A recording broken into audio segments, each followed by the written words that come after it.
Hey YouTube, Untamed here. So today we're going to talk Toyota Land Cruiser values, and specifically Toyota Land Cruiser Heritage Editions, because that is what I am most familiar with. You guys know over the last few years I have owned a few at this point. I had a 2020 Land Cruiser Heritage Edition. That was my very first one. That's what got me hooked on these things. And even back then when I bought it, I was like, gosh, this is wildly overpriced, and I paid $80,000 for it brand new, which was technically about a $9,000 off of the MSRP, because before Toyota announced that they were getting rid of them in the US market, people didn't really care for them all that much. And I shouldn't say it like that. There's always been a cult following for Land Cruisers. People who understood what this vehicle is all about have always loved it. But if you guys recall, just a few years ago, back in 2020, these were not flying off the shelves, and dealers were pretty quick to actually drop the price on them to move them from their lots. So I remember I paid $80,000 just about for my very first one. It was just like this, a midnight black metallic with some bronze wheels, a Heritage Edition here. I felt like I overpaid at 80. This one here is technically my fourth. Yeah. Oh my gosh, I had to think about it. This is my fourth Land Cruiser that I've owned, and fourth Land Cruiser Heritage Edition. So I had two magnetic gray metallics before this, and then both of those were 2021s, and now this one here is a 2021, another midnight black metallic, of course. So this right here is the first time I ever owned one with the third row, and already I'm super happy that I have that. This I paid a whopping $105,000 for it. $105,000 for it. Used. Technically used. It had 77 miles on it.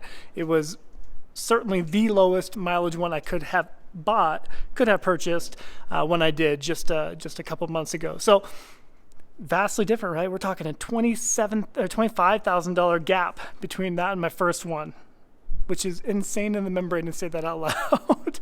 But I also chalk it up to, I've purchased mine for 80. That first one I sold it for 83. The second one I purchased for, I think, 85,000. Yeah, I bought that one out of Tennessee, if I recall correctly. And then I sold that one for 100, but I put some additional goodies on. I put like rock sliders on it, roof rack. I put some dollars into that one.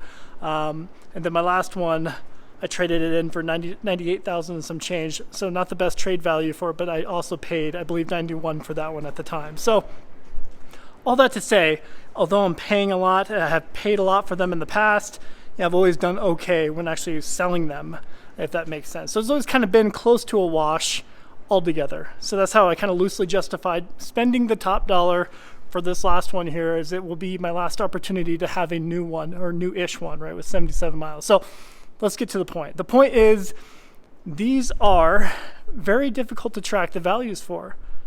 And when I tell some of you, if you don't follow the values of these, when I tell you I paid $105,000 for a Land Cruiser, you're like, you have lost your mind. That is absolutely insane. And I wouldn't argue that had I not known all the details that surround these things, right? You can get one easily with 15,000 miles or more. A 2021 with 15,000 miles or more, you can easily get that for high 90s. I would argue. I think you can easily snoop around the internet long enough and find one in the high 90s at the moment. They're a tough sell though, and this is where it kind of gets tricky, because there's not a whole lot of people fishing around trying to buy these, right? There's only 1,200 Heritage Editions offered in 2020, and then 1,200 offered in 2021. You got a couple other color options in 2021. You got Celestial Silver, as well as Magnetic Gray Metallic offered in 2021, whereas in 2020 you only had the Blizzard Pearl White and the Midnight Black Metallic. There's not a whole lot of people buying these, and that's always been the case, right? So ever since, for the last decade and a half, there's only been about 3,500 to 4,500 sales each year for the Land Cruiser in general. And that's a combination of the Heritage Edition, of course, and the quote-unquote base, which are both about equally expensive. The base being about 86,000 and some change, and the Heritage Edition being 89,000 and some change for the two row, and then $91,000-ish and some change for the third row here when they're brand new MSRP. So not a whole lot of them ever sold, because not a whole lot of people are tracking this vehicle and really are willing to pay that price tag. When you can go buy a Porsche for the same price, about the same price, right? And you get a bit more flashy badge with it. Or you can go get a Mercedes-Benz AMG with a flashy badge connected to it. And a lot of people, us Americans, typically fall victim to that.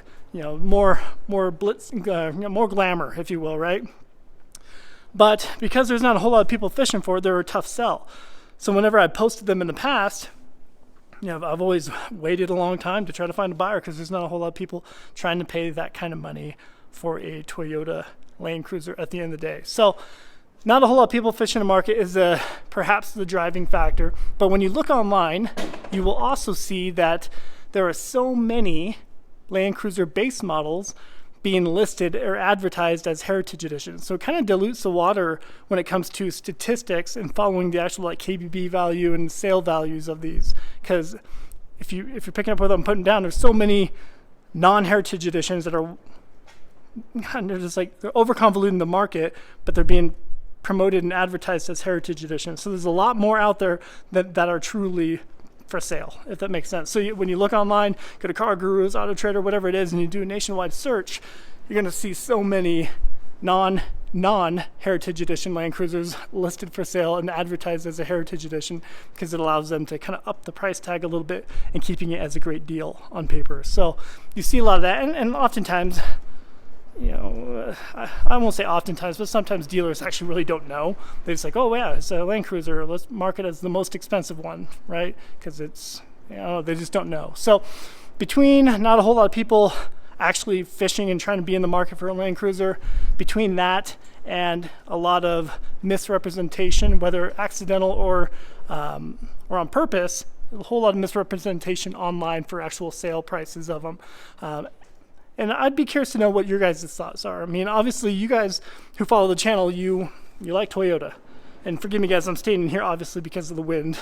It's pretty gnarly today. But let me know what your thoughts are. Like I said, just a few years ago, I paid $80,000. I thought I overpaid. But now, having purchased a few of them, sold a few of them, I mean, I know it's all relative. It's all relative to what you got for the last one and what you paid for this one, kind of thing. So by me selling my last one for just under $100,000 with 9,000 miles on it, it kind of justified me spending just a little bit more, well, still quite a bit more, but $5,000 more-ish to get one with 77 miles with a third row. That was kind of my justification. It's $5,000 more than what I just sold my last one for. I can do this. So that was my justification.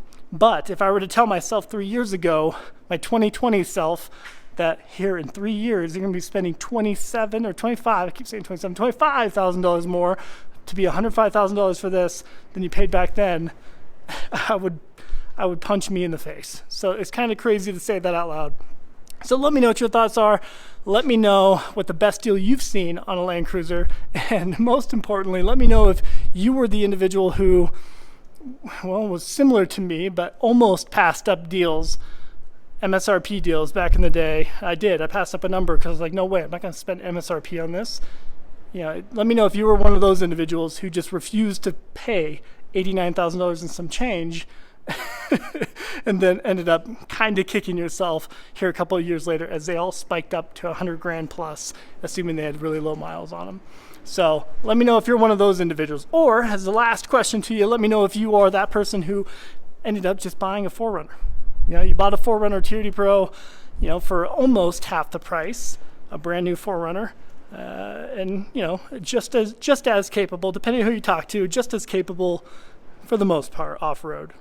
So let me know what your thoughts are. Let me know your responses to those questions. I appreciate you watching as always. Till next time.